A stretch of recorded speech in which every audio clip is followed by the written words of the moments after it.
Walk with me through the cellar door. A storm is coming, Francis. A portal to a more skeptical world.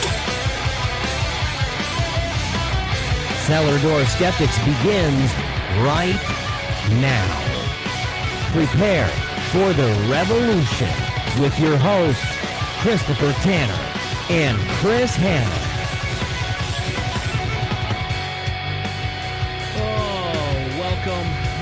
Welcome to another episode of Cellar Door Skeptics. Thank you so much for joining us tonight. It's an amazing night, folks.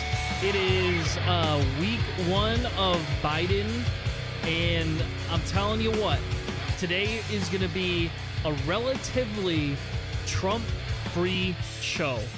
And I say that because our goal is to just not have to fucking talk about him anymore. We want to actually cover things that matter. Instead of having to go, no, Trump shouldn't do this. Nope, this is going to be, the next wave of evil people coming and trying to kill us or take over our government. All of that type of a thing. And so, I'm excited because I don't have to talk about Trump for at least 2 hours. Maybe even more.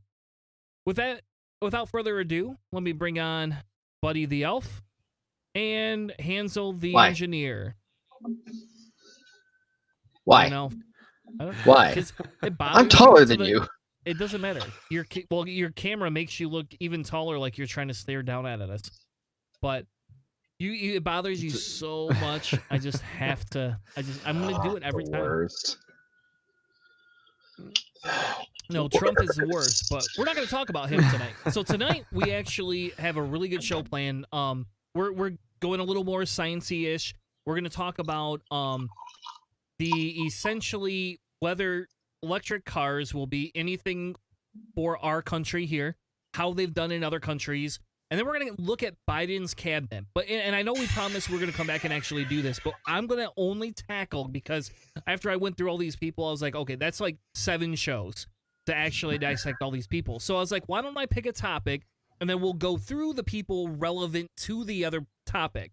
And then that way we can have this, conversation about how we want to, go about seeing, or hearing, or whatever we want to call it, about the different cabinet members. But before we get going, how was your 2 weeks? 2 weeks. My week has basically just been kind of just grunting and running my way through everything. I don't know, like getting back into the swing of work and early in the year and stuff. It's working on the house, just staying safe and staying at home. Like, it's just everything's blurring into itself, and trying to figure out new hobbies or something to do just to keep life interesting and fresh, and not, I guess, stressing out about too much stuff. But in all reality, it's just been, trying to keep the machine moving and keep the 2 kids from murdering each other, because now they're getting to the point where it's just like the 5-year-old is fighting with the 2-year-old because they're somehow meeting in the middle as far as their psychological development is concerned. Like, the 2-year-old wants to be 5 and the 5-year-old wants to act like the 2 because reasons I don't know. So my life is a war zone. Grass is always greener. Dude, it's just, it's wonderful. Like, I'm over the weekend, you spend the whole day together, and then it's like, it's these little wars pockmarked by these happy little spaces. And so, like, it's like having a cat, when you had, like, the cat does something cute, and then it's just a jerk for like 19 hours, and then it's cute again.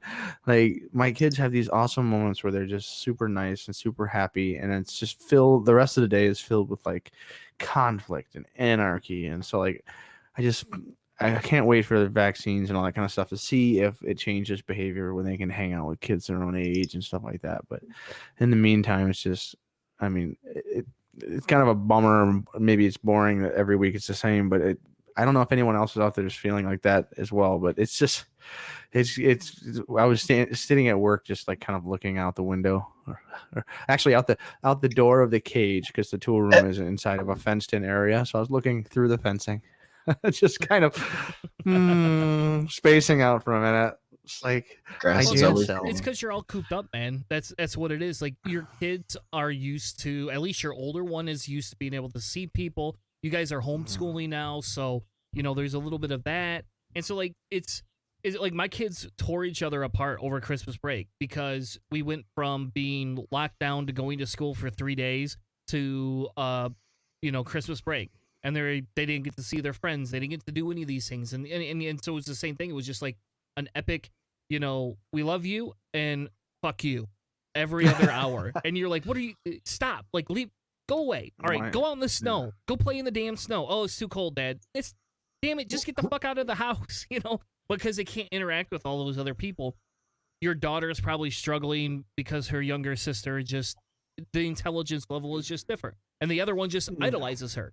So I know, and so they're meeting in the middle, so like it's just a fight all the time. And I know, I mean, everybody's kind of nitpicky, and so like it's just one of those things that like you spend enough time, like when we went just somewhere, on vacation for into the woods or whatever, it was nice. But I don't know, buddy, are you still quarantined and locked down? Because I mean, last we heard from the Canadians, you guys were essentially in a self quarantine. Yeah, well, sort of. My wife being a teacher, they decided at the end of December or beginning of December that they were going to do online learning for like a week before Christmas, then winter break, and then a week after winter break, and then the kids would come back, because that would somehow help flatten the curve or something about getting the economy back moving or whatever. Long story short, my government is really, well, we're not as bad as other governments have been. We're definitely not doing well, and we seem to think that it's okay to sacrifice, like teachers and healthcare workers and our kids to, the virus, because economy is so important. And so my wife has now done technically it was her third self-isolation, but the first two meshed into each other, so it was like a really weird 2.5-3 week long quarantine instead of just 2 weeks. And then she's halfway through her current isolation period, at which nearly a dozen teachers at her school had to go home after 1 fucking week. But hey, what do I know? I'm not a public servant. I don't know shit about shit. There's the conservatives, they know all, right? Yeah, and I at think least they like to tell you to. Yeah, and the sad thing is that I think everybody in our world is experiencing the same thing too. We're just stuck in this little rut, and everybody wants to release. Now, in fairness, Michigan COVID numbers went down, so they're allowing us to eat in Ohio too. Restaurants starting this week. Yeah, ours have gone down. Like they were up like 2,000 plus per day, and now we are. What's our daily change in Alberta? Less than 500 new cases today. So there has been positive change. The problem is though is that it's the same logical fallacies that we're falling into, where it's things are looking good, so we can start going back to normal, and then next thing you know, things are getting worse because we went back to normal too soon. Yeah. Did we lose him? Oh yeah, I was gonna say. I mean, I agree that everybody wants it. It's so hard to keep the good fight up. I mean, it really is. Like, it's just not fun. And so, like, but the only way to do it so you're 100% is like, I mean, I don't know. There's just no way around it. So like, it's just gonna be terrible until we hear the results back from the Pfizer specialty Israel. I don't know if you heard this. The Israelis basically did a deal with Pfizer to get real quick access to a large number of vaccines by promising that they would send all their medical information and basically everything to Pfizer, so that the state of Israel itself hit 25% vaccinations like super fast.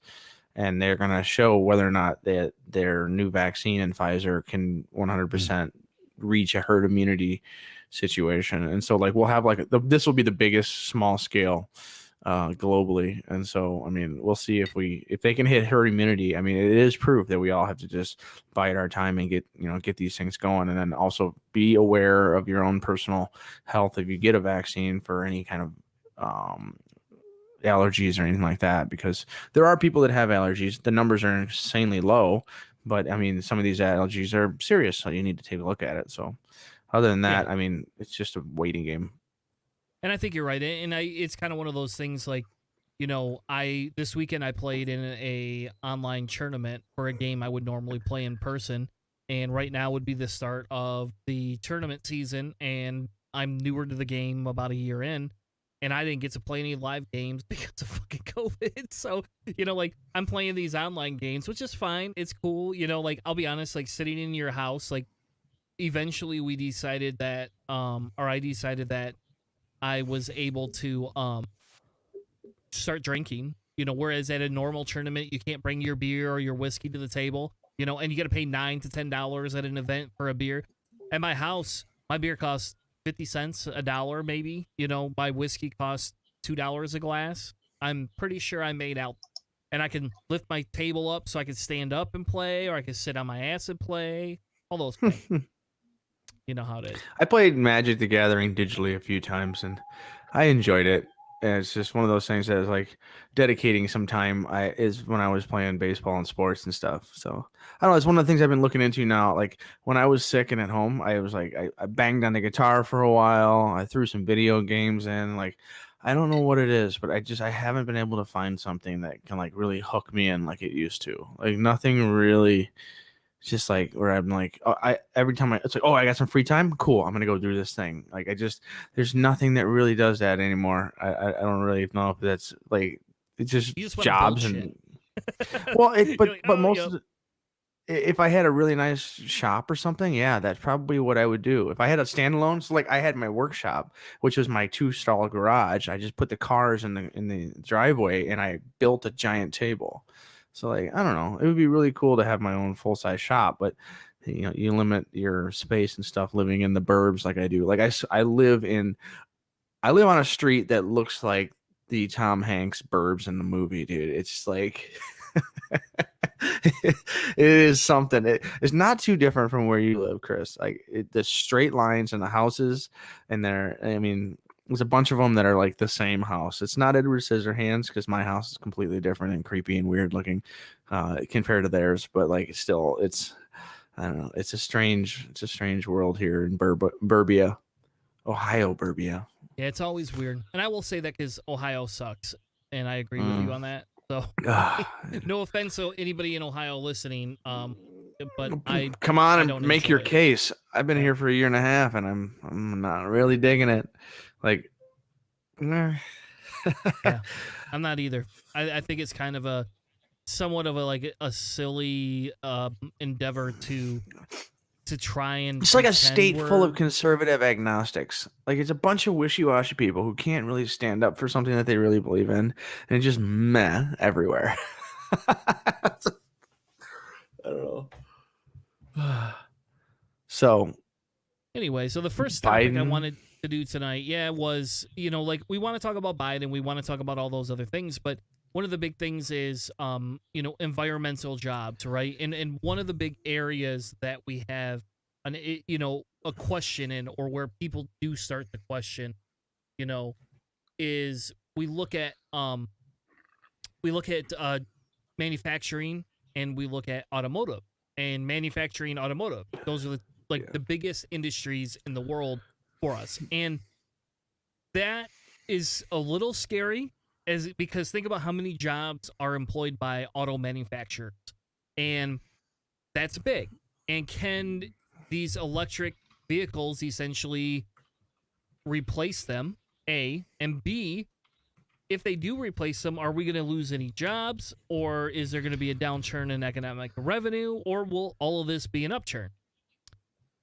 So this article talks about why we need to get into it and what Biden's goal is. So Biden put a goal to put 1 million new auto industry jobs in manufacturing, supply chains, and infrastructure. And they're claiming he wants to get into electric vehicles. Mm-hmm. Yeah, building the infrastructure to charge the dumb things. Yes, and that's huge, because not only are we way far behind, except for in my suburbia hell I live in our parking lot, we have plenty of them.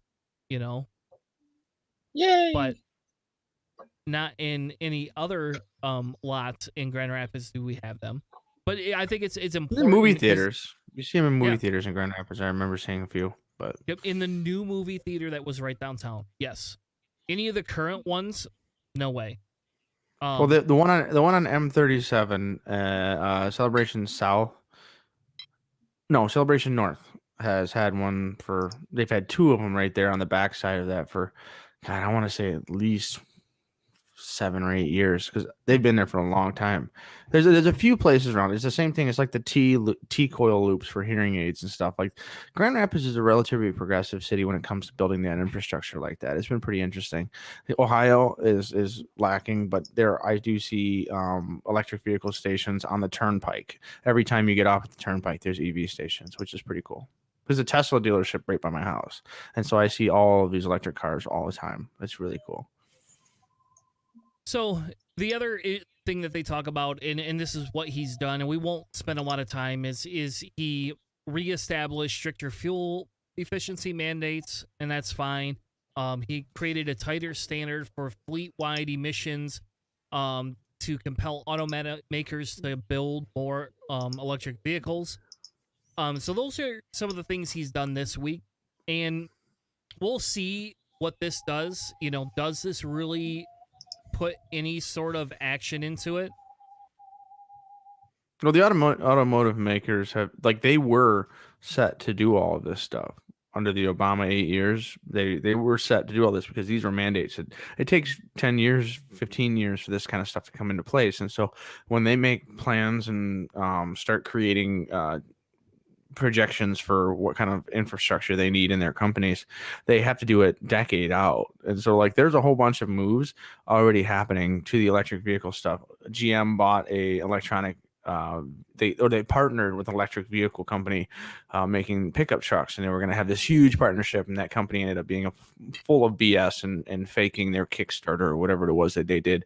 But all the major guys are buying into a company that has some kind of unique thing. So what we always say capitalism does, these giant corporations who have been resistant to oil, anything but oil burning, are buying up all of these electric vehicles and that new technology, and they're going to start consuming it and then producing it under their brand name, which is good that it gets the technology out there because these huge companies have the infrastructure and they'd already been planning to do it. And then when Trump came in, he relaxed everything, so it just kind of took a little bit of weight off the gas pedal. But I still think these companies have these things in motion. They can't avoid it. One, because Tesla has a larger market cap than any other company in the world right now, which is bonkers to me, but they have a huge market cap, which means that what they do, and if they succeed in any way, shape, or form, changes the entire economy of automotive. And it's really cool, but I mean, it's weird that Elon Musk is this powerful. I don't understand how he made $100 billion in the last 6 months. We don't want him to be the person continuing to make money off this. We would like the government to have some sort of a say in this. Well, all of these big companies getting involved and becoming competition for Elon Musk is good. It won't just be Tesla doing the electronic vehicle flagship. So I hope this stuff happens. I really do hope this stuff goes in there. The electronic large trucking fleets and stuff is good. It's bad for my business because my business is diesel, but we'll see what happens there. It just means you guys will probably have to switch. We'll see. One of the big things, that he talks about is expanding tax credits, working on incentives, jumping. He says in Europe they jumped this much, right? So they're looking at 3.3 to 11%. So that's pretty big for people buying that type of stuff. And I'll be honest with you, when I upgrade, if I rebuild my garage, I actually will probably put a charging station in my garage. Just because I have to upgrade it. I probably won't put one in, even if I don't get an electric car right away. But if I have to upgrade my garage and upgrade my electricity, I will probably just pay to have that put in because it makes sense to do that. Especially. I think you just need to have a 220 outlet, a higher output. Yep. Then you can just hook a station up if necessary. The same plug, I think, for a washer, dryer, electric dryer, and then a charging station would connect to that. Yeah. Well, and so we're looking at doing that anyway, just because Cool. it's like, to me it seems logical, right? To put that in there. So I this want one so article, bad. this I article do. goes on to talk about what labor unions could happen, what studies there could be, and that's kind of what I wanted to look at, because Joe Biden supposedly has a clean energy, and this is kind of what he claims. And no, I do not want to donate. You're already president. Leave me alone. So he's talking about how we're on an irreversible path, all right? And he bitches about Trump, which again, unfortunately we have to say, and I think we this can is just part of move his on. campaign still. Yeah. This page Yeah. is part of the campaign. Yeah. Yep. But the important thing is that they talk about a clean energy economy, right? And so here's his infrastructure. Here's what he wants to do. Here's what he wants to do in the auto industry. In the transit, he wants to have them have zero emissions public transportation. That's pretty good, right? Mhm. Power sector to generate more electricity, upgrade 4 million buildings, housing. This one, whatever. I mean, we really don't need any more damn houses right now. We need Innovation. affordable houses. We have a ton of Yeah. houses for people who can't afford them. Yeah, exactly. Yeah, like nobody needs in my neighborhood a $500,000 house. Like just like they should all be worth 150 grand and just cap it at that. But whatever. They talk about agriculture and environmental justice, right? So that's kind of what Biden has stated. That's what he was going to do, right? So this website called BLS Government, and this is actually really interesting. The U.S. Bureau of Labor Statistics actually talks about this, right? Mm-hmm. They talk about electric vehicles, how they've impacted. They then talk about the difference in electric versus traditional. And again, we don't need to get into all of this. If you could read through the difference in electric vehicles, right? Well, the gist of it is essentially the carbon cost to create the electricity versus to burn the gas. And so there's a comparison. Everybody says, well, it costs a ton of energy to make the electricity that you put into your car. And the numbers they're really simple. It costs way, way less to charge and run an electric vehicle. It's just not even a really complicated equation, but this breaks it down pretty simply to the differentiation between full-on hybrid and plug-in electrics and the energy they use, which is pretty cool. Yeah, and that's, so like this is really a good article if you want to understand it. Then they talk about occupations and they describe what the research that's kind of gone into it, because they believe there is 11 states that have no public charging stations and 16 states that have 10 or fewer, right? So that's pretty big. That means even if we did, let's say, be able to reduce and conserve manufacturing, we would be able to put them back to work by helping build these stations. They can build a different output than a vehicle. And this is the funniest thing, right? And I don't know, buddy, if you get this in Canada or not, but to me, this is like a contradiction. Because what we hear is people complaining because we're going to put environmental things taking jobs away. But who complains about the manufacturing company that says, ooh, I just found a new way to do this. I can cut 5,000 people and reduce my cost by $100,000 a month. Mm-hmm. We never hear about that. Nobody complains about that. They only care when the government gets involved. Well, or when the company moves out of the country. Growing up conservative is I definitely had a lot of the complaining about, the boss is just a greedy son of a bitch and cutting costs and this, that, and the other, blah, blah, blah. So there was that cognitive dissonance, and that was that admittedly, that for me was kind of part of the turning point for not being conservative anymore. But yeah, it's the damned if you do, damned if you don't. As far as government regulation goes, like it's always going to be somebody's always not going to like it, right?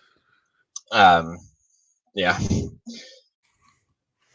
Well, and I think one of the things that you run into there is like the conversation is are the people like that are using these vehicles, are the people that are doing this stuff, are they the ones that are like being environmentally unfriendly, or are the giant corporations that are doing all of this stuff. So like depending on where the conversation and who's looking at what and all that kind of stuff, like Canada and the US, our conservatives and our liberals, we kind of think the same thing as far as the like what the big businesses are doing. And so this is really cool because it talks about the manufacturing, but also the infrastructure building. Because we talked about the switch between Democrats and Republicans in the years ago, and how we used tons and tons of government money to build all the infrastructure. Once we had the infrastructure, then the Republicans are like, okay, now we don't need to build anymore, so let's get our hands out of that and privatize everything. Yeah, We're at a moment right now where you could be using government funds to build that infrastructure. Like it should be a huge, awesome deal where tons and tons of jobs can be created, and that's what they're saying. But people resist it because it's different. Yeah, you're absolutely spot on there. Actually, when you had kind of mentioned like the whole knee-jerk response, you guys remember how Greta Thunberg came to Canada? You know, she came to North America like a year and a half ago, almost. Well, there was actually a bunch of protesters where a bunch of people in the most gas-guzzlingest trucks, they drove around extra angrily to protest. You know, you're not taking my fossil fuels away. It's almost here our gas guzzlers are almost like guns to you guys, really. It's, you know, you can take it from my cold dead fingers and all of that garbage. They were rolling coal in the Trump trains all over when people. Oh, don't even get me started on coal. Well, no, like the concept of rolling coal is essentially stomping the accelerator on a big diesel truck, so you get a big black cloud of burnt garbage. Oh, they think, I know. It's cool. I can't stand. I remember. I also live with a lot of around a lot of the former oil rig workers, so I saw a lot of those kinds of trucks. And a lot of guys who are insecure about something in their lives driving around in the city. So the Biden infrastructure plan and the Bureau of Labor Statistics, they're talking about the occupations for manufacturing and the job duties that the electronic infrastructure would bring in. I mean, it sounds like there's a nice plan. There's a lot of people paying attention and doing the statistics on this, but is this stuff that existed before Biden and it's just useful information? Yes, because like the sad thing is this is like a report that's been on forever, and like they're actually talking about this whole thing goes into what your job duties could be, how we could switch things over, you know, what your average wage level is going to be, you know, like, and so they don't actually talk about they're going to be more in the maintenance. Well, yeah, it just changes what like we're gonna talk about and like what we're gonna do, but like you're just moving, you know, manufacturing from a specific thing to maintaining infrastructure or whatever. But like those jobs can be created, and we can retrain people in the Rocky Mountain quarters to build infrastructure. Through all that stuff, we can build electronic infrastructure to transfer energy from areas where there's tons of green energy when it comes to wind and solar, and we can transport that resource across a pipeline of electricity, a giant wire, to shady and non-windy places, who then they would have this magical electricity. That's the thing that really frustrates the shit out of me.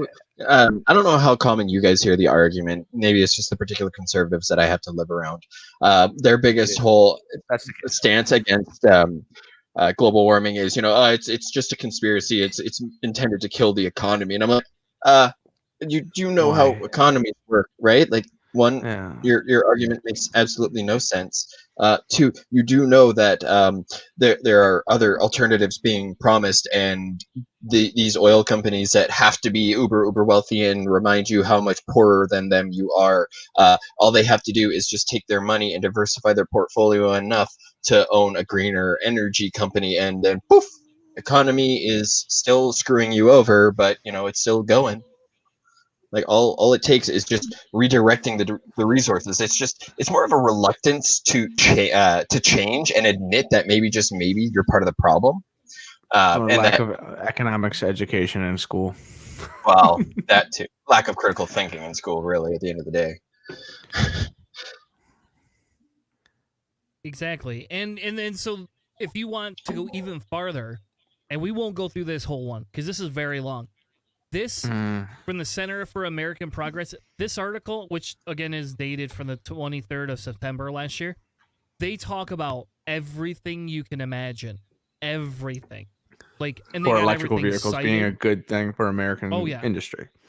Yep, and why the zero emissions trend is very necessary. Why other global markets are demonstrating how these can be sold. And I can tell you what, electric cars cost so much right now, but they won't cost a lot if for whatever reason we could mass produce these things. The cost will go down.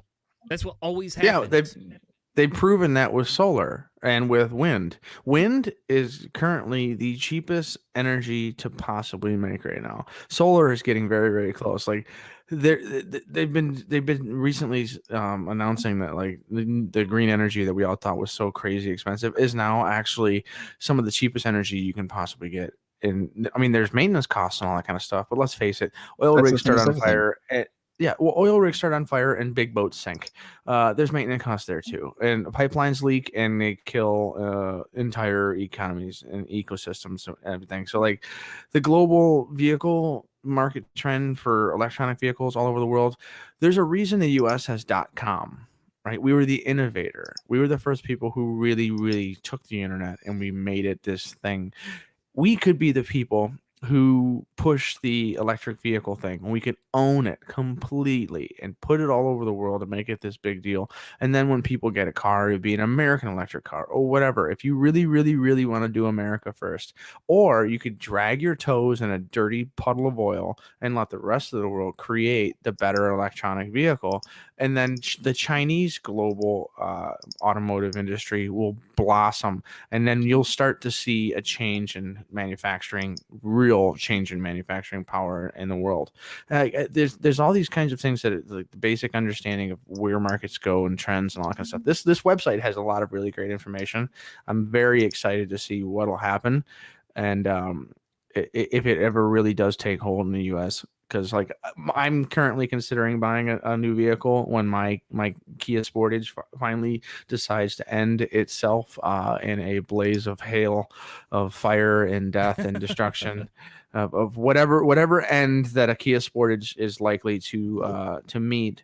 And like my next concrete vehicle, block on the gas pedal, like a tiny. Well, I'm looking into a tiny little city jumper. I'm a metropolitan 17 to 22 mile driver into the city every day. And like, do I buy a little puddle jumper go-kart, or do I put 30 grand together and buy an electronic vehicle, a 2-door small vehicle? I mean, I don't know. I don't know exactly what I'm going to do on this next one. And so I'm really excited. Like either one of these is going to be a small vehicle, but I really would like to like lead by example. Yeah. And get one. So this last article here, and we won't spend a lot of time on this either, but because it's 128 pages, but this is pretty good, right? This is not Republican, and I know in my notes I titled the Republican response, but here is a discussion about building competitive green industries, and it goes all the way back to what we talked about at the beginning with Elon Musk is how do we get that cocksucker from making so much money and monopolizing everything. Yeah. And they talk about it. They talk about exactly what are the case studies, how do we do this, where is everything popping up, how do we unionize Tesla? Yeah, how do we unionize Tesla? Because unions are scared. They're they're scared because they think that there's going to be a reduction in jobs, therefore less people are going to get paid, they get less dues, all of that. Musk and Bezos have been using union busters. What's the name? I don't know. Keith, you might know this. There's a soldier or there's there's a name for a guy who's a union buster, a mole who goes into groups of people that are organizing, and Amazon has been actively using those people again to bust unions. But like Amazon and Elon Musk are intensely against unionization and like giving the people a share and a say in a lot of this technology and stuff. They want that top-down approach. I really think if you ask a lot of people involved in manufacturing, they would be more open to some of these things. should they have been educated as to the real world as opposed to the knee-jerk information? And if they were given maybe a Cliff's Notes version of this 128-page document, like with some, some nicely concise stuff, because let's face it, most people don't get past the first paragraph or even the title nowadays when it comes to reading. But like this kind of resource is something that if people knew what was in this document and like really did understand what they were talking about, I think that kind of education would change a lot of things.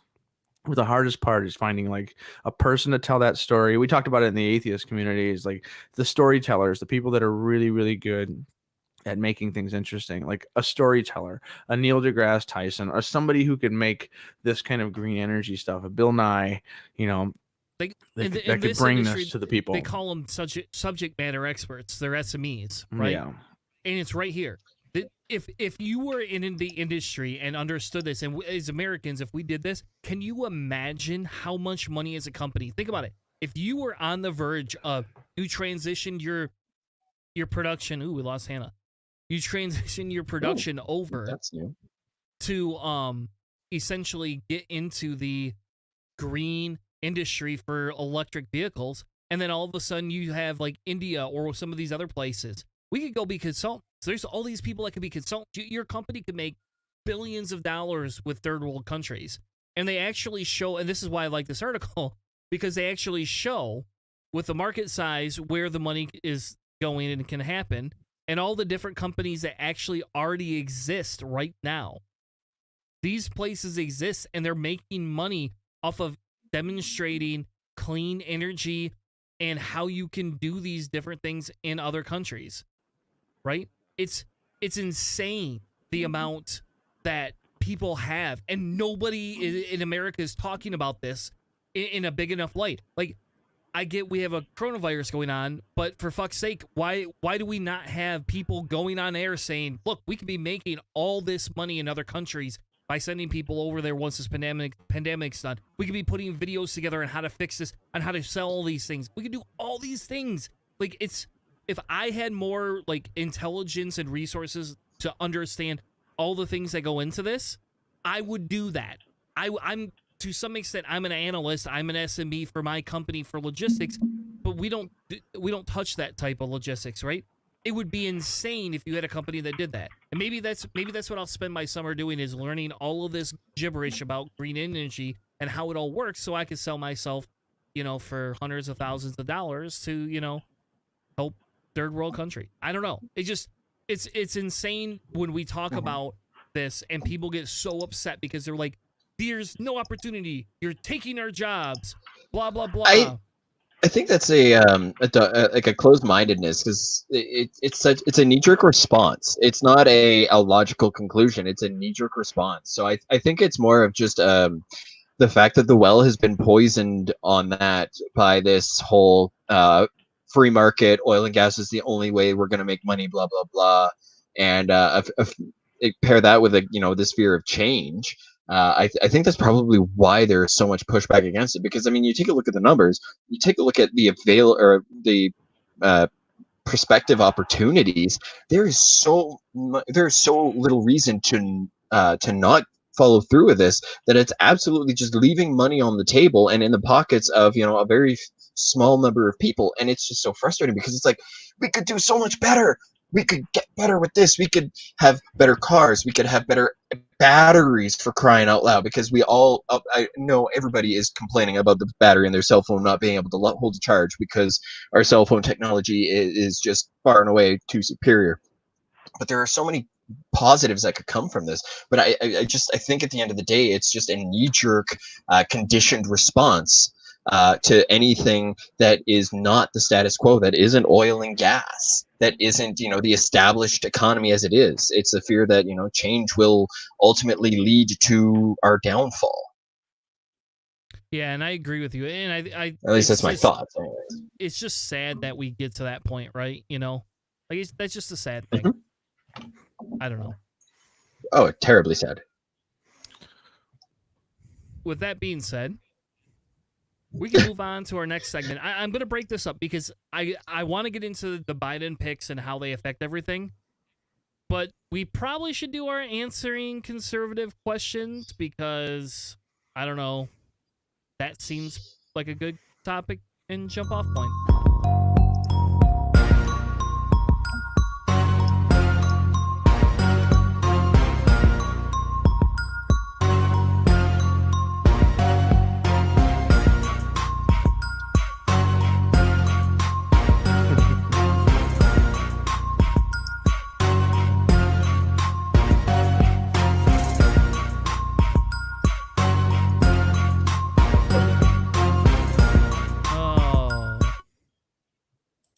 Anyway, so tonight's question is, will it be counterproductive to tax corporations and the rich into oblivion?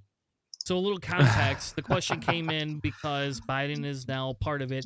People are worried that we're going to start taxing corporations and they believe their own richness into oblivion.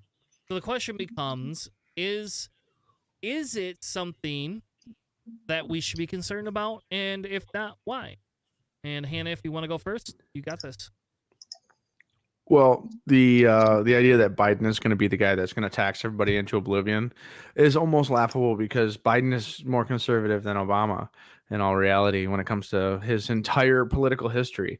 This guy is coming from big corporations, from the right, as far as Obama was concerned, and he's definitely significantly more right than the majority of the left-leaning portions of the Democratic Party. So, like, where is the tax into oblivion when Biden told all of his billionaire donors, listen, things aren't going to change completely for you guys. Like, it's going to be okay.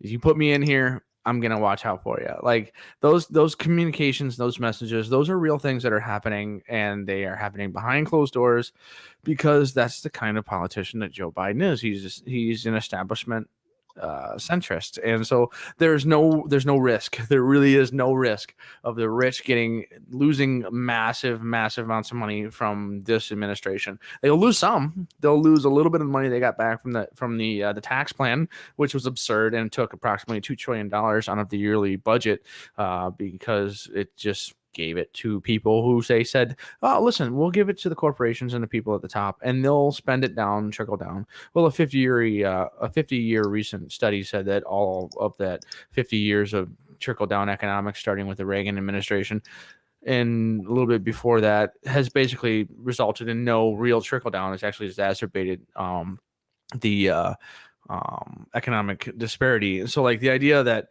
in the past we used to tax rich into oblivion, we used to give them 70, 80, 90% tax over $10 million a year made. Biden is not that guy. There's not going to be that big of a change. We have a slim majority in the Senate, and they're already appeasing Mitch McConnell. The House is the slimmest margin in decades. So, like, this isn't this machine of marching blue death that a lot of the conservatives think it's going to be. There'll be some changes because the last administration was so inept and ridiculous that it thought just drilling holes in Alaska like a big pile of oily Swiss cheese would be a good idea. It's not going to be this leftist Bernie Sanders AOC march through the government. Like, if anything, they're going to be spending way more time making sure the big corporations and manufacturing are completely comfortable, and maybe try to build up the idea of American dominance and American prominence globally. But they're not coming for the rich, and they're not coming for their money. I would like them to, but they're not going to. All right, buddy. How about you? What's your answer? Hell no, it would not be. And I'm going to speak strictly in the hypothetical and the reasons why we should tax the bejesus out of the rich. And by rich, I of course mean I'm just gonna go for one of the biggest groups. Sorry, the smallest groups. They just have the most amount of money. The billionaires. So while Hannah was going over his, I was just doing a quick little bit of math. I just did a quick Google of average American or average wage in the U.S. and it gave me the median wage, which is not what I asked for, but apparently that's what you're going to find a lot easier than the average. So we're going to go with the median wage then. So the median wage in America is about $40,000 US per year. In order to make $1 billion at $40,000 a year, that's 25,000 years that you have to be making that. And that, of course, assumes that you're just putting all of that money into your savings. You've got everything else taken care of. Well, let's break down that $1 billion in a year. So in that year, that is $19.2 million a week per hour. That's about $480,000 an hour. That is still 12 times more per hour than what the median wage is, or the median annual wage is. So that's what the median wage in America is made 12 times over per hour by somebody who makes $1 billion in that year. That means if they take a shit for 10 minutes, they made $80,000 taking a shit. Okay? And I'm sorry, but there is no ethical way to justify making more going to the bathroom than any of your staff, than the lowest paid of your staff make per year. There's no excuse for that. Simply put, that is nothing shy of exploitation, because you're not the one who's actually making your money. All you're doing is pushing numbers around, is making a couple of decisions about what numbers will be crunched and all of that, and where other money is going to go, and maybe what vacation should be going on, which receptionist should be fired because she didn't like you slapping her ass, things like that. I really don't have a good view of corporate America if it's not obvious by now. So there's no ethical way. There's no ethical way to make that money without exploiting and relying on people making pennies, less than pennies in comparison to you, who are actually doing the work to make you money. Because that, and then sitting there thinking about ways that you can, curb expenses. Well, one of the first things that seems to get cut are employee wages, benefits, hours, things like that, things that your staff will need in order to survive. So do I think we should tax the rich? Hell yes, we should. I think we should eat the rich. Well, but I mean, they wouldn't feed would you be eating? The problem with that though is that there's really they're less than 1% of the population, so they're really not going to go very far. And economically speaking, that's not going to feed many people. That's going to leave a lot of people hungry. Just saying. Well, didn't Jesus feed a whole bunch of people with like 5 loaves of bread or something like that? I don't know. That's pretty conservative. You the working class Jesus, and we'll talk. I don't know. Jeff Bezos is making $10 million an hour, by the way, right now. That's his current general rate. So if he's not paying 99% tax on that, I have a special place on my ass that he can kiss. It is not on the left side, not on the right side, and it's just right up the middle. Because I figure if he's making that much money, he can afford to wash his lips after. I think what people miss is 2 things, right? One of the things that people miss, right, is we'll never be part of that $10 million an hour. It's like the rarity of that is just so high. It's not even funny. Did you buy a lottery ticket? Do I? I buy one once every 3 or 4 months and call it a day. So someone won that $1 billion crazy thing. I've never won shit. So yeah, me either. Yeah. I think I won $10 once. My buddy won $100. My favorite joke about the lottery is that why aren't people who play the lottery regularly more afraid of lightning? All right, fair enough. Logical fallacies. But I think for me the big thing is the understanding of like you said earlier, Hannah, Biden's a capitalist. He's not a fucking socialist. He hasn't done anything really to demonstrate he's going to raise taxes on most of the middle and upper class. Chances are he's not even going to go after the high level class because he almost fits into that if he's not quite, So, I mean, you don't know because I don't remember his tax returns, but I'm pretty sure that he didn't hit $1 billion, income. And I'm pretty sure he was still even under $1 million, at least for himself. So, like, it's not a foreseen that he's going to screw anybody that makes $500,000 or less over. A, and B, he's not going to do anything to hurt his rich capitalist cronies. I move on. I always say, when they put a proposal on the table to do that, let's have a conversation. Because to me, they're not going to tax the rich into oblivion. If Jeff Bezos, let's just pretend here for a second. If Jeff Bezos makes $10 million an hour and he had to pay $9.9 million an hour, he's still making $100,000 an hour, right? Mhm. And I don't make Oh, yeah. $100,000 an hour. So if you're doing that, you're still pretty damn rich. I'm just saying, like, you're making $100,000 an hour. So that's how much money is that in a day? It's 4,000 800,000? hours. You roughly work 4,000 hours a year. So if he's making $100,000 an hour and he's working 4,000 hours a year, you got 4 times 1, so 4, and then add 3 more zeros to 100,000. Yeah. I He's think making your a math's pile a of little money. off there. What's that? It's 4,032 hours a year is the general amount of an 8-hour workday for an annual worker, minus their holiday. No, I think you're off on that too. 4,032. Yeah, I think it's 2080. Yeah, because that would it's 2080, you're 'cause that's talking the like figure multiplied I by use for 100. my FTEs. It's 20. Well, that's what it is. No, that's 2 people. You I was calculating. worked over 4,000 calculating- hours No, in a was year calculating when over you That's owned the a 80 company. that's the 80 hours a week thing. No, I was calculating for 2 people. So yeah, no, it's basically 2,015 hours, 2,016 hours a year is what you get for a single person for the 40-hour work week, 8 hours a day. And so you do that $100,000 an hour times that 2,000 essentially. I mean, and you're that's making a pile of money. $208 million a year. There you go, Yes. buddy. Like, and that's if he wasn't making it $10 million an That's hour if- around the clock. Because That's what if he he's is. he's only keeping 1% of his $10 million an hour. And I think he's it's still enough. making 208,000. I- 208 million. I think that's enough.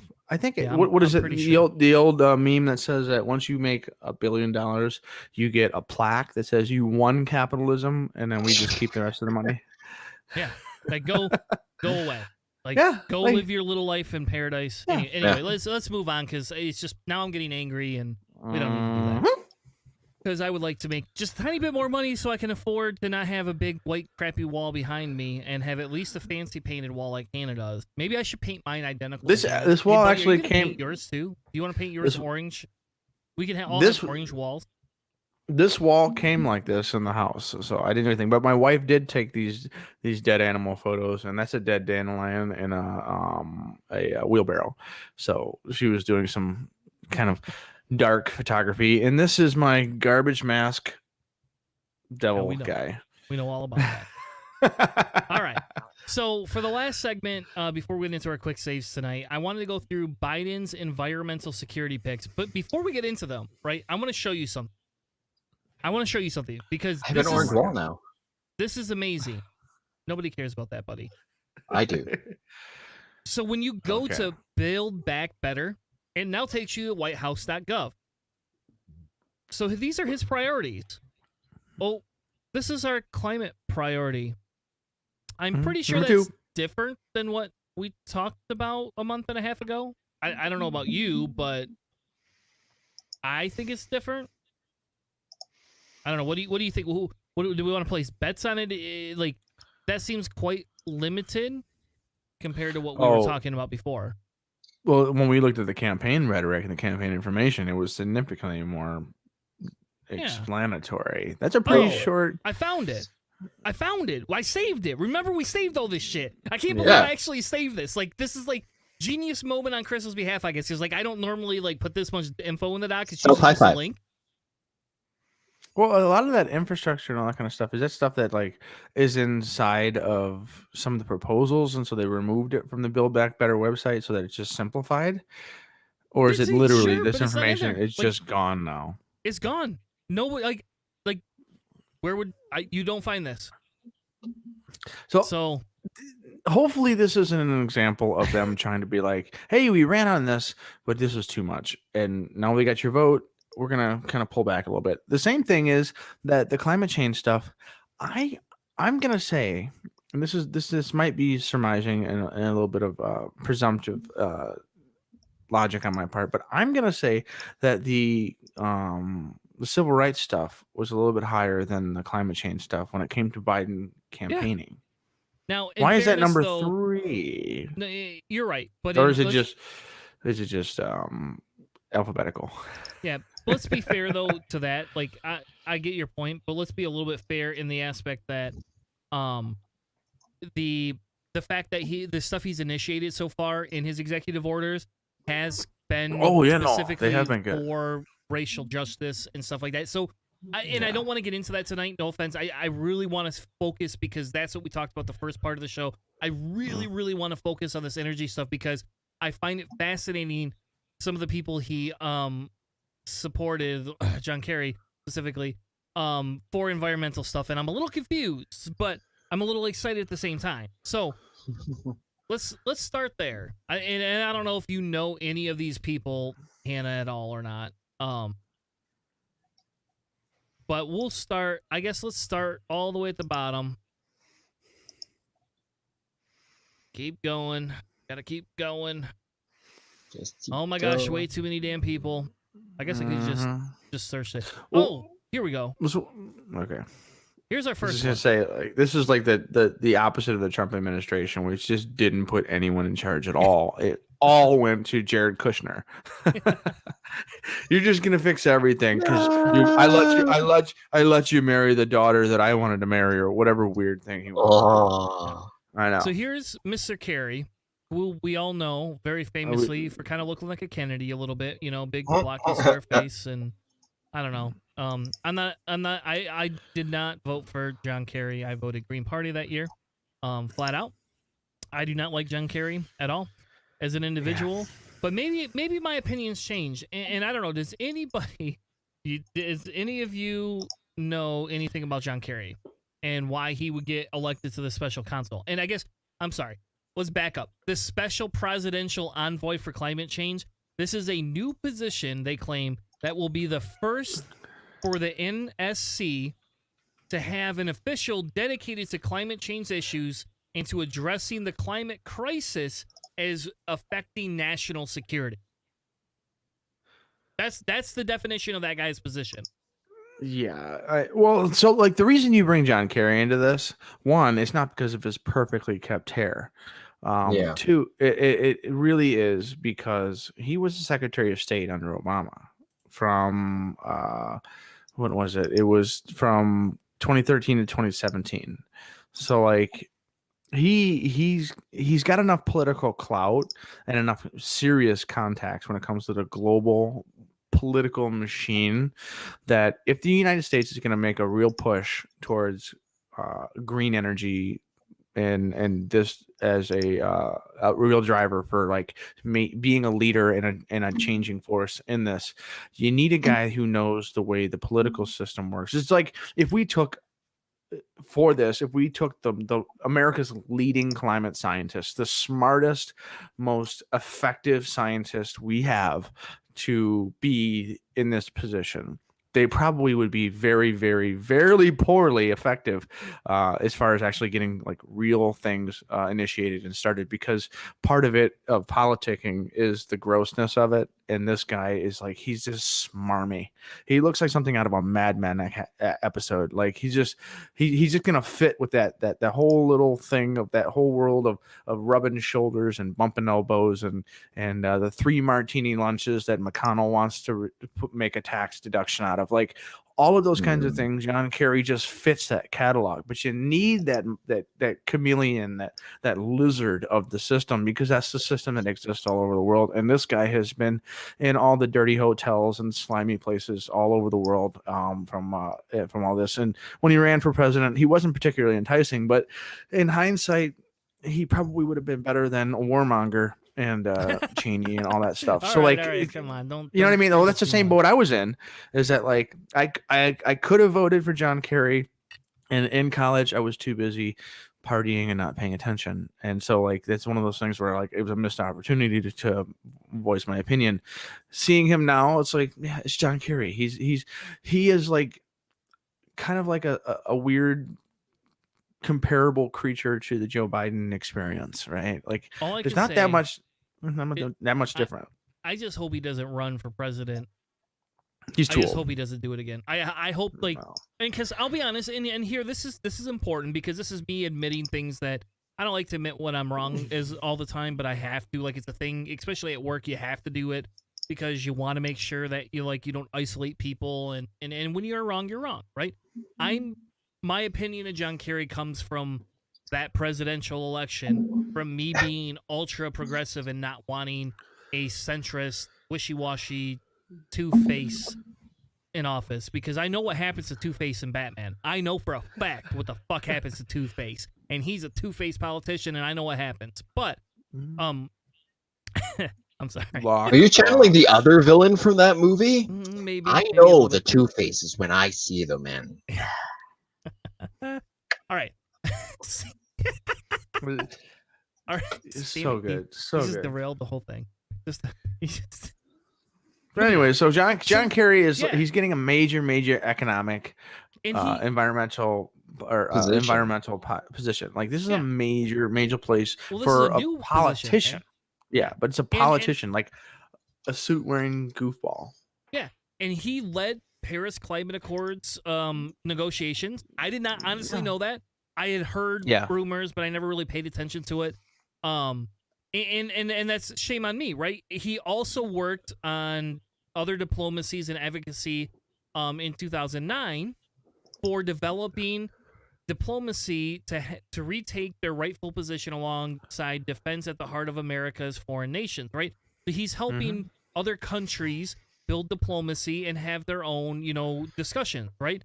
And I think that's kind of key, because when we look at Hillary was always our person of, she was our Secretary of State. She was very good, even if we didn't agree with her, she was very good at going out and discussing with other nations, right? I don't agree with a lot of what she wanted to accomplish. I don't agree with how she went about it, but that's what she did.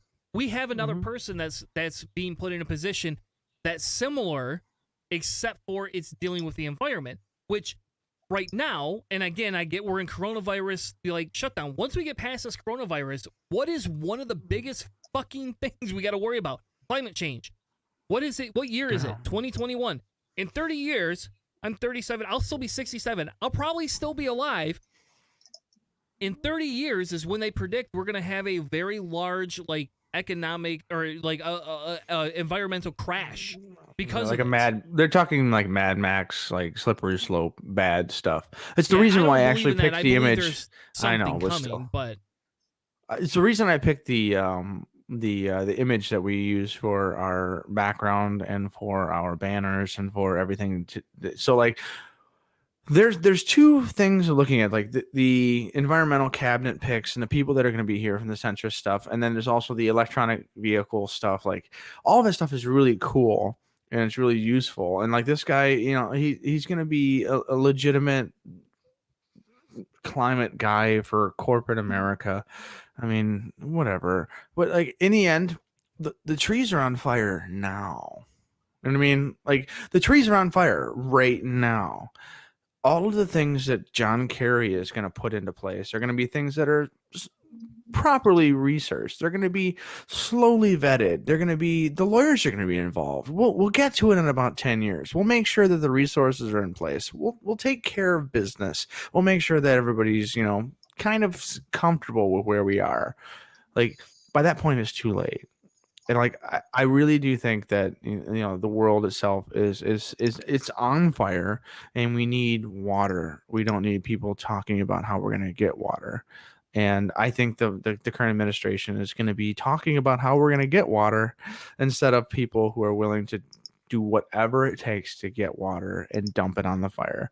And these guys here, these smiling guys who make a bunch of money, and after this 4 years, if there's only a one-term president again and something switches again, none of these guys are going to really be in any danger. They're going to be comfortable. They'll live out the rest of their lives comfortably.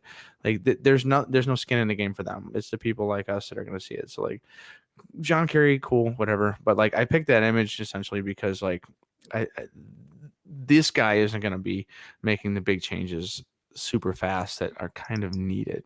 But I don't know. Yeah. We'll see. We'll see.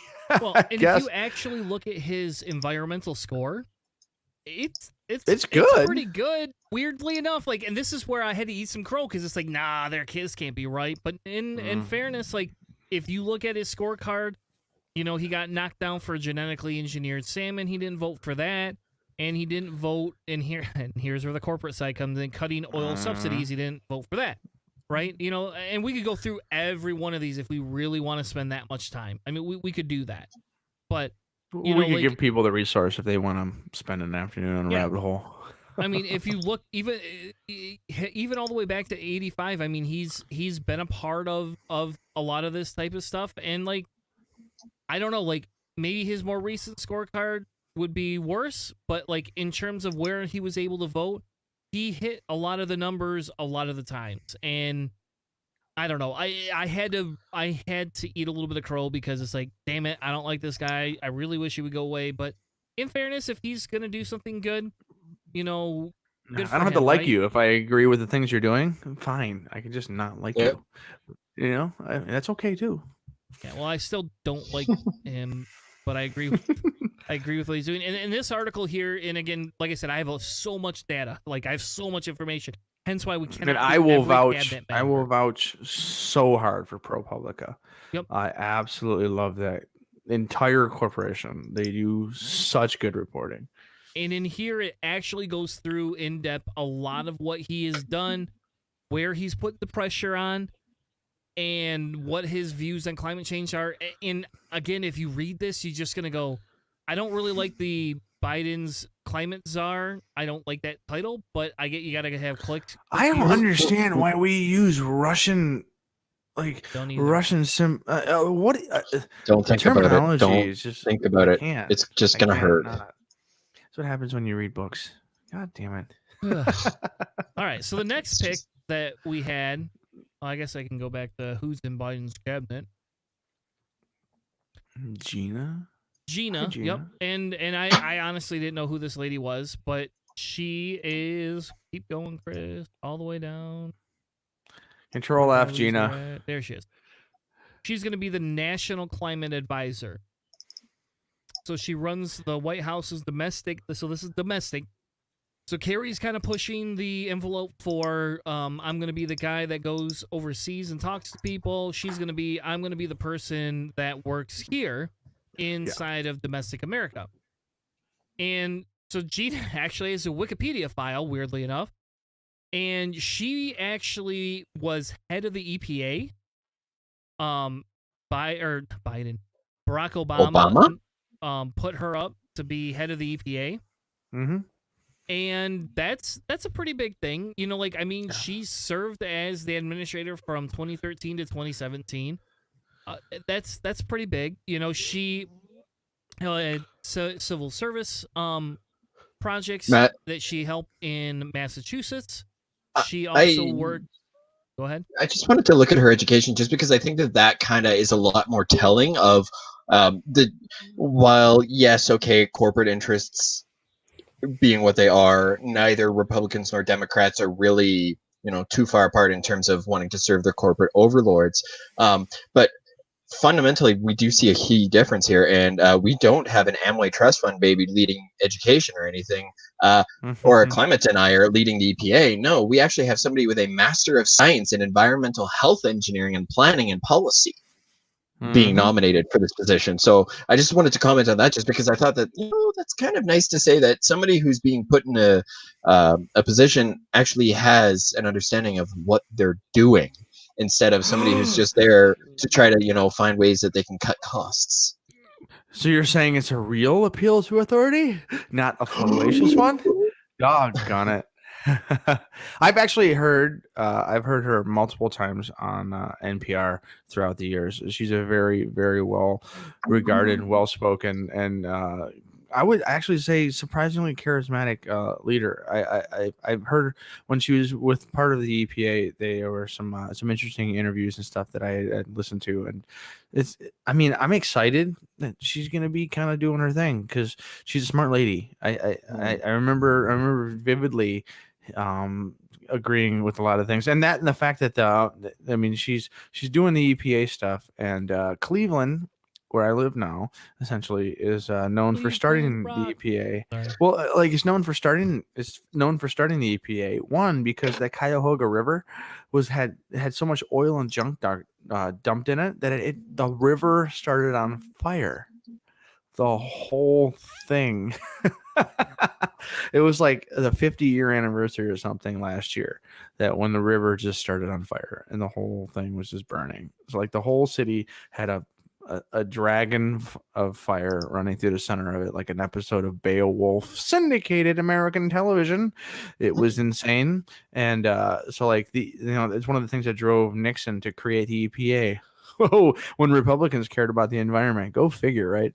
So like, yeah, so McCarthy, she's gonna be a very useful, very educated, very smart person to be in charge of this. Like, these are good qualities to have. Like the opposite of some of the things that Keith mentioned when it comes to like climate deniers and all that kind of stuff, who have been in charge for the last few years, or people who are appointees and not even confirmed. I'm hoping that all of these appointees will be confirmed, and I can't really see any reason why they wouldn't be, but because that would take Democrats to say no, essentially, in the Senate. Yeah, and so this is actually, this is pretty good. This is a pretty good article too, kind of about her, about where she's been. I get a little concerned sometimes when I see, some of the nonprofits that she works for, in terms of how they represent themselves sometimes, but her record overall, though, has been extremely, extremely positive. And everything, like, if you just listen to her talk, I don't know if you can hear her. I must have it muted. Hold on. Yeah. I think I do have it muted. Just because I know some of these NPR articles play. But just listening to her It's talk. about time that we brought together the concerns that people are feeling today about the need to pay attention to science, the need to protect public health, the need to address systemic racism, and the need to rebuild our economy and grow jobs. And the reason I started to really fall in love with her is Don't because threaten she me with talks a good about time. it as a systematic issue. What? I said, don't threaten me with a good time. Yeah, with a systemic issue. And she actually talks about that. And like, it's like, I get that she's not going to be part of the housing commission. She's going to be part of all these other things, but she's going to have to interact with all these other people. And again, I promise we'll get to some of these other people. I cannot fit it all even in a 2-hour podcast. And there's no way. When we do these 2-hour ones, sometimes I get so drained, and then like the next day, like I just feel like I got to regurgitate it all. And then I talk to my wife. She's like, "Didn't you fucking just do a 2-hour podcast? What the hell's wrong with you? Like, why are we having this conversation now?" But Biden's hiring like 1,000 people. Like, I mean, he's putting 1,000 people in office that are like supposed to be there. I mean, this lady she's a quality candidate. She's actually like, we're not putting a corporate Democrat in place. We're putting somebody that's worked for nonprofits. Whether we agree with the nonprofits all the way around or not is a whole different discussion. Well, people got to make money, and you got to get donors, so you can't be completely, totally crazy. You're right. Otherwise, you'd be an anarchist. But yeah, I might be a little bit. But even like this organization here, they've worked to ensure rights for everybody, not just the rich. And that's what got me about her, is that a lot of what she's done and who she's worked with is not these large corporations that do not affect anybody, but these rich California areas, right? And that's what got me about her, and that's why I got a little excited, to talk about her, because we're putting somebody that's a little bit more progressive in office here, and that's usually good news, even if it's not the best news, that we could immediately have, right? Well, if the left is going to be involved in politics and they'll push Biden a little bit more to the left, that's going to be a good thing overall. He himself may not be, but he can't deny the geopolitical station of the people in the United States who voted for him. And like what we talked about just a little while ago about like, he needs to make sure that he's considering the minority vote. Well, the minority vote in most cases living in the city. They're living in smog-infested, like just really, really economically and environmentally destitute areas. And so, like, this lady might help. She might make things different for them. And so, like, that's a voice that would be for the better. And so, you're looking at next person and see Michael Regan. Yeah, and I'll be honest, and I guess I'll just ask a question real quick. I don't want to spend too long on it, but the question is, if she already was the EPA administrator, why is she not again? And I don't want to. I'm not going to discredit this guy or anything else. I just asked the question of, if she's already done that job, is she not allowed to do it? What would be any of the reasoning behind that? I guess I just don't know.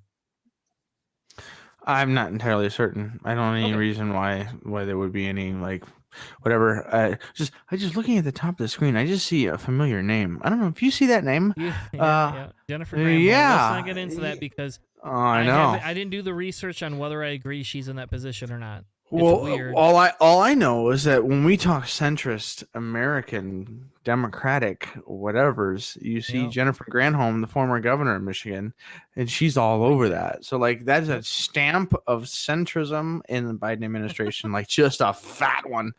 But either way, like, if McCarthy isn't doing EPA and this gentleman, Michael Regan, is doing EPA, maybe there's some reasons for it. Maybe they're looking to boost his station and she needed a position. And so like they're trying to bring as many people in. Dude, it's like playing chess when it comes to a lot of this stuff. Like I bet you there are strategists and people that are doing all kinds of stuff. Also, happens to be an African-American gentleman. He's probably never been an African-American EPA head. I'm just speaking off of my general estimates here. He was very high up in the environmental quality department in I know, but like this North Carolina. administration ran on diversity. Like they are making minority groups and people who have never been heads of these groups in these positions and these organizations, they're making a serious effort to it. So this guy may have gotten it because of that. And so like this is a good thing. Like we're pushing, first across the board in the administration and stuff. So that may be part of that strategy. Like there's all kinds of marketing things that are happening inside the administration as they get all their pieces in order. And that could be something that is a driving factor into some of these decisions. Yep. What I want to point out here is that he actually worked for the EPA already. Under both Clinton and Bush administrations. And I think that this is important, right? I mean, he would probably be a pretty young pup, but the importance of the fact that he, again, and I don't mind having certain centrists to some extent. Like, I don't actually disagree with being able to do this, but he worked under two different styles of administrations. And so his diversity in qualifications are there. And that's, to me, that's pretty big. That's an Excel he expert. served as the vice president of the U.S. Climate and Energy, as a regional director in the Carolinas. So, like, he's got the experience, and he comes, from different boards and commissions in Carolina. So, I don't know. Like, this, to me, that's pretty big. I could be wrong, but to me, that seemed like a pretty decent choice overall. And it really appears to the Republican and even the libertarian aspect in the idea of the Platonic philosopher king, right? Plato's Republic, one of the philosopher kings, the experts, the people who were super smart to be in charge of these positions. Well, that guy's been in the system. He's been in the EPA for a long time under multiple administrations. He's an expert. That they should love that. Yeah, and this is from Nature, so this is an actual science magazine. And I found this article, and I was a little surprised because I was like, holy crap. And the people are very excited by him. And they actually, and I don't want to spend, again, too much, but he has a historic climate-changing agenda. He's not, again, he's aggressive, right? Oh, that makes me so happy. Makes me so happy. Yeah, and so this is him saying, I'm going to help rebuild the EPA, which was destroyed under Trump, and again, whatever, let's ignore that because I want to move past, Trump. And I don't want to even get into former staff of Trump. But, he's sitting here saying, like, here's my background. This is what I'm going to do. He understands environmental justice. He's promising to invest 40% of $2 trillion climate plan changes into disadvantaged communities. So here again, we have two people on the staff now saying we're no longer going to just support, like, I don't know, what do they call them? And I don't know. Special interests. Maybe there's a Canadian word for this, like where they, where people like sugarcoat things. What's like the sugarcoat version in Canada? Dip it in maple syrup. Oh my God! All right. So of course. Instead of dipping everything in maple syrup to make it sweeter and so that you don't realize nothing's happening. they're breaking out the Canadian bacon. That's what they're doing. They're gonna throw it on. They got some Mounties riding along here. You know, with They their have little flags on their horse's ass. a good cast iron skillet sizzling over a some Maplewood poutine. fire. Yeah, they got some poutine in the background. They're like, hey, if you haven't had this yet, I'm just saying. And they got a little bit of French, going there with some Quebec and some, Although we may be Quebec. wrong. We may be wrong about the weird illusion that the Canadians actually care about the environment, because according to Keith, there's like this weird 50% half of the country that is just like, we should piss on all the wells and start drilling for oil anywhere we can. Like, it sounds like the Trump administration in Alaska. So like, I don't know, the idea that like the Canadians are going to be super excited about a EPA guy who's super scientific and willing to push for these kinds of things. Like, there's a bunch of them that are probably super happy about that, but also like people that are like, we wanted to build more tubes down to suck the oil out of the Americas. And so like, you know what I mean? Like, I don't know. It just depends on like where you are, but everything is so 50-50 when it comes to like an industrialized nation. Like, even Canada isn't superior to that. In fact, it's probably they're feeling the heat. Yeah, literally. Global warming. Hello. Oh my god. Though you guys just have snow up there. Anyway, we're moving on. Our next person is the director of Office of Science and Technology Policy. And I don't know Eric about Lander. you, but he looks he looks like Gerald Rorardo, or however you say that guy's name. The dude that was like the big Trump supporter that used to do all the foreign things. Rick Rorardo, is that who it was? I got nothing. Is this the newscaster guy or whatever? Yeah, what was his name? Geraldo. Just because he has a mustache, man. No, it's not because he has a mustache. It's not because he has Either a way, mustache. They look very close. Hold on, I'm gonna fuck that shit. All right. Well, either way, Eric Lander, Geraldo or no Geraldo, Eric Lander is awesome. Look at his picture. Okay. Looks very similar. He has red Hi, glasses. Geraldo. Similar. Yeah. Similar. So when I look at Eric Lander, I see intelligence behind Geraldo's face. I see nothing but emptiness. That's because you have a bias. It's looking into the void. Nietzsche was right. Just go with the base level, Hannah, of base level of what he looked like. That's all I'm saying. Like, I get there's different policies and blah blah blah. So the thumbnail and the mustache, I got you. All so who is Eric Lander? So before we get into that, I didn't know there was an Office of Science and Technology Policy, I guess. I did not know that. I didn't think that was a thing, because we don't really have very good science and technology policies since I've been around. So I didn't know we even had that. I thought this was a new office, like kind of like Space Force, except for science. But no. So they lead efforts across the federal government to develop, implement sound science and technology policies and budgets, work with private and philanthropical sectors, state, local, tribal, and territorial governments to do the research in academic communities and other nations towards the, I don't know what the fuck that means, but essentially they work with science in every state that they can to understand on a high level how what we enact will affect other people, right? Mm-hmm.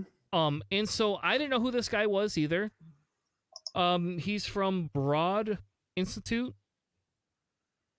Yeah, he's also Broad. It's an acronym, but he's essentially an American mathematician and geneticist from the Massachusetts Institute of Technology, otherwise known as MIT.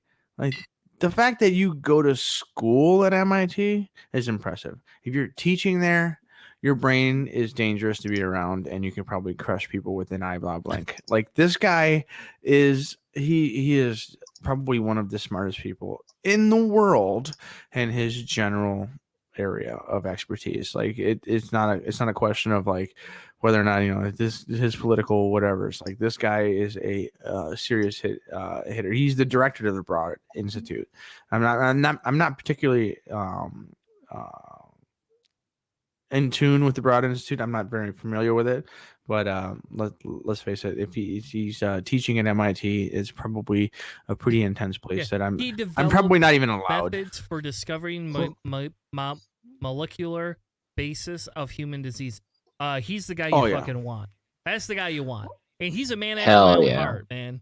Like he's a statistician and a mathematician. Like I mean, that just those two things. Well, right he's a geneticist. He's a geneticist. It's one of the things that he's really working on is like the connection between genetic cell construction and all of the heart disease, diabetes, schizophrenia, Alzheimer's, and the variety of things. In the human genome, he's working on CRISPR. I mean, like, okay, so like, this guy I want in charge of all the things. Yeah, like give that guy the world, man. Like that's what I say. And you know, the funny thing is too, I looked up. He has a page of achievements. Like now he doesn't look like Gerardo, but no.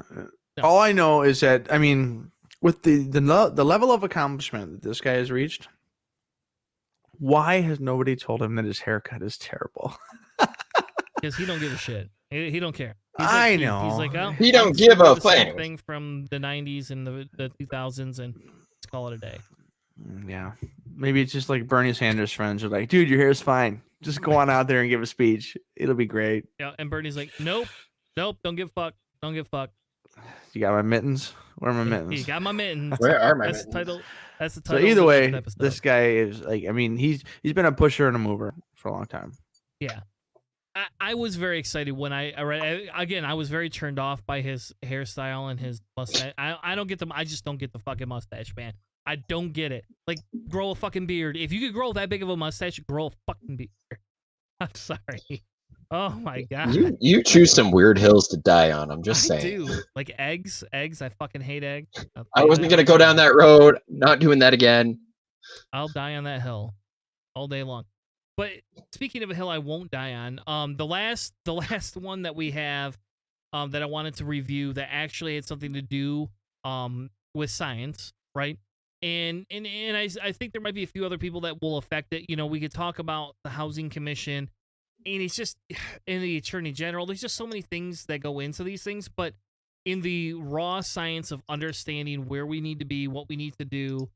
The last person to review was, and I can't find her on here, Brenda Mallory. I don't know if either of you heard of Brenda Mallory either. Nope. Okay. No.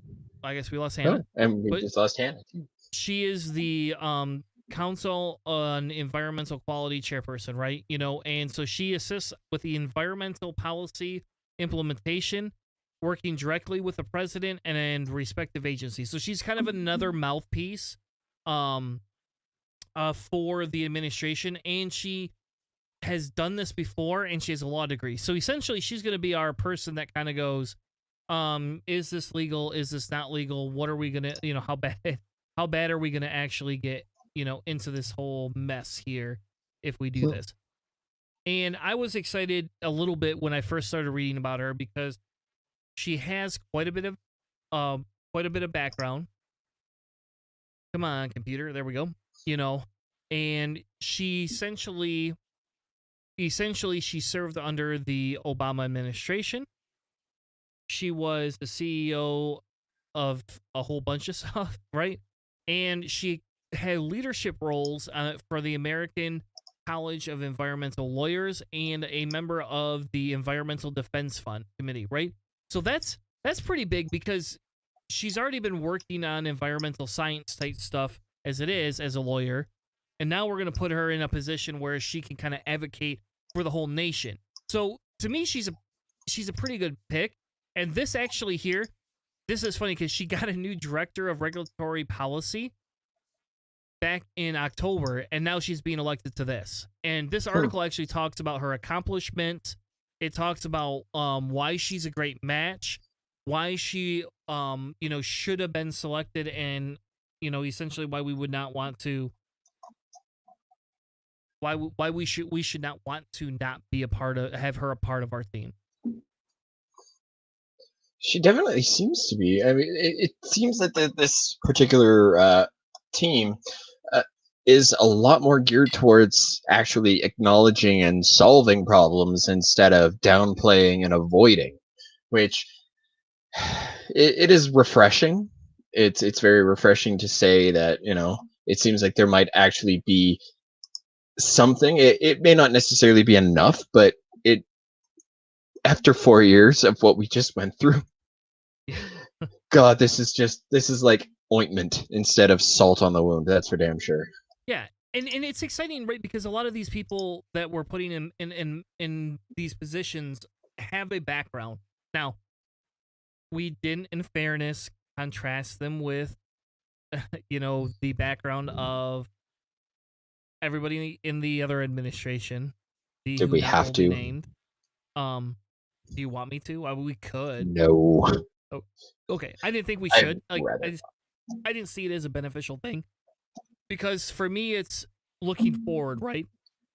For me, it's what do we put in place, and will they be able to solve, what Biden has put in front of him? So, Keith, the question to you now becomes, as we move into, the end chapter of the show, is do you feel, based on what we've learned tonight, that these characters, these individuals, these people will be able to satisfy the large list of requirements that essentially has come out that the Biden administration has claimed they're going to take care of?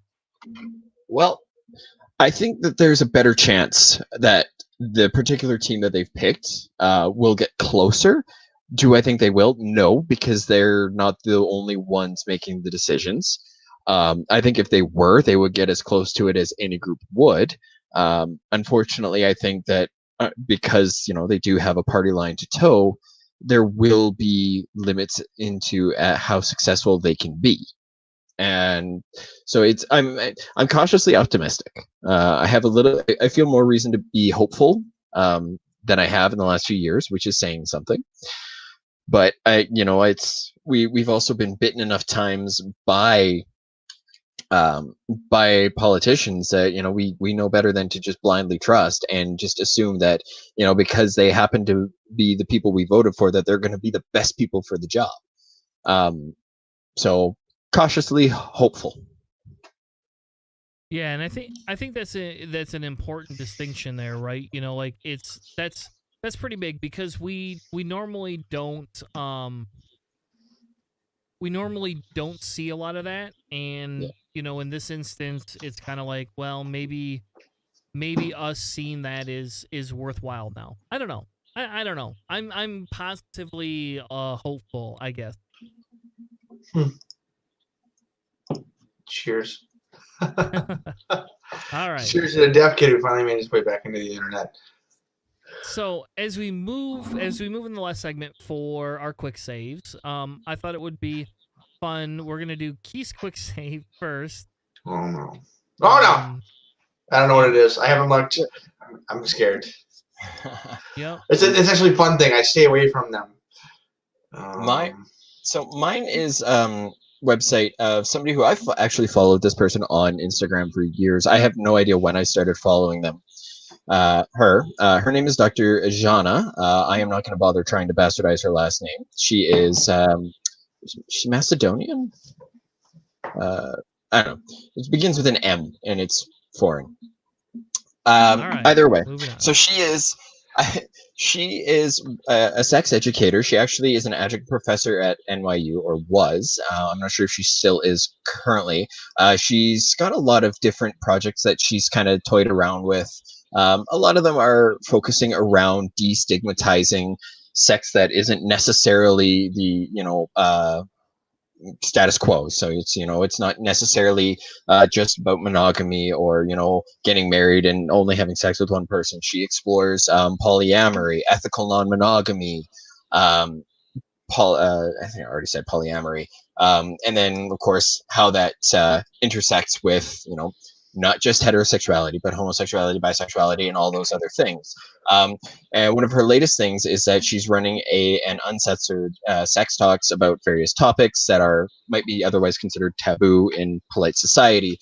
And I just thought that maybe it might be a nice change to put that out there as a quick save because it is interesting, and she does have some very interesting topics. On her Instagram, she does a lot of like informal surveys, and she'll use her results and compare and contrast them with like results from the national what the national averages are for various questions, just to kind of get a feel for her audience and whatnot. And she is a therapist as well, but more importantly, my experience with her anyways is just more about how she is trying to normalize sexual behaviors and destigmatize non-normal sexual behaviors, I guess, and bringing what's considered abnormal to a more normal status, and is accepted and isn't something that you feel ashamed about because it's something that interests you, but you're just exploring because you're interested and you're curious, and you don't have to feel bad. Well, also a PhD in developmental psychology from Cornell doesn't hurt if you're giving advice. Oh, not at all. Yeah, just a little things on the wall, no big deal. Oh, yeah, All she is from Macedonia. Okay, never mind, I was right. Yeah, like holy crap! So sounds like a really interesting person to follow. Absolutely. So my quick save is from Data is Beautiful. And Isn't it it is good? pizza Yeah, I told you. toppings. It's One so is not good. like the other. Ah, You know which Yeah. one it is? One belongs on every piece of pizza ever. No, pineapple. no, it doesn't. And they explain why. You see, if we talk about water and sugar percentages, we can look at all these things, and onion's pretty high on the sugar content, but pineapple is not only high on the water and sugar content, it's ridiculously out of place. Makes you soggy pizza is how you get onions and pineapple together. You get Ugh. wet, sloppy pizza. Yeah, where the cheese slides off, it Mhm. like falls on the floor, and you're like, oh man. The only So, the only way like a good pineapple pizza hits up is if you caramelize it before you throw it on a grill. fair enough. You got a All right, chance. I'll You agree got a with you on chance. that actually. You got a chance because like a good caramelized roasted pineapple is different. But the way most people do pineapple pizza, they're not doing it that way. They just put the cold, clammy pineapple. Just straight out of the jar. They give it a squeeze and they just throw it on. Well, Like what a heritage can. if you go there. through the comments, like I like the comments are the best because like they talk about why is tomato not on here? It's like, well, this, that, and they're like they go through, and it's just like they called it bologna wah, right? That's what they're calling. That's what they're calling this because you would put bologna on pizza. That would be very silly. You would never want to do that. So it's just I don't know. I found it pretty entertaining, and like I don't like pineapple really that much. I like it when I make hot roasts or when I smoke meat and stuff like. I like the flavor. I like the sugar. I like the caramelization. But on a pizza, it's just to me it's like, and I like a lot of things on pizza. Don't get me wrong. Like I'm a pretty big. You can put almost anything on a fucking pizza, and I'll eat it besides fish. And pineapple is just one of the things I'm just not gonna do because You have no it just soul. makes it soggy. No, it makes it soggy. It makes it so like I don't want Amateur. something that's going to be wetter than like the soda I'm drinking. So like, Yeah. I'm sorry. I get your point. That's kind of where I thought that conversation was going to go. But in the end, yeah, a wet pizza is definitely not a winner. There you go. Hannah, So for what's your me, quick take? so when you're doing CNC, if you look at this little video here, so 5 axes. So a quick explanation is in and out, left and right, and up and down. Each one of those is an axis. And then you have rotation. It's something turning. That would be a 4th axis. And then that turning axis that could rotate itself, that's a 5th axis. So this unit here, this little tool, this is a little tabletop, benchtop thing that can rotate in 5 axes. Now, if you bought a machine that could do this for an industrial process, you would be looking at $150,000 to $200,000 minimum cost.